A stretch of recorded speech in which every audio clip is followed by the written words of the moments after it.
بسم اللہ الرحمن الرحیم۔ السلام علیکم۔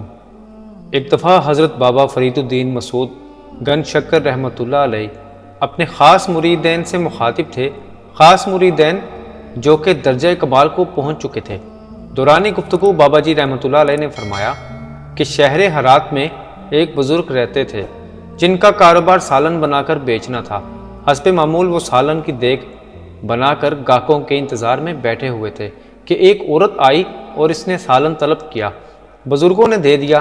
بدلے میں اس عورت نے بابا جی کو بطور قیمت کھوٹا سکہ دیا۔ بابا جی نے بغیر اس عورت پر ظاہر کیے کہ مجھے کھوٹے کھڑے کی پہچان ہے کہ نہیں، غلے میں سکہ رکھ دیا اور خاموش ہو گئے۔ اب اس عورت نے گاؤں کی ساری عورتوں کو بتایا کہ فلاں جگہ پر ایک بابا جی ہیں، ان کو کھوٹے سکے کی پہچان نہیں ہے۔ پھر اور عورتیں اور لوگ آئے، بابا جی سے سالن طلب کرتے اور بدلے میں کھوٹے سکے دے کر چلے جاتے۔ بابا جی بھی بغیر کچھ بولے قبول کرتے اور سالن دے دیتے۔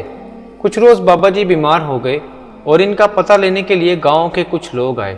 بابا جی نے فرمایا کہ مجھے مصلی بچھا دو۔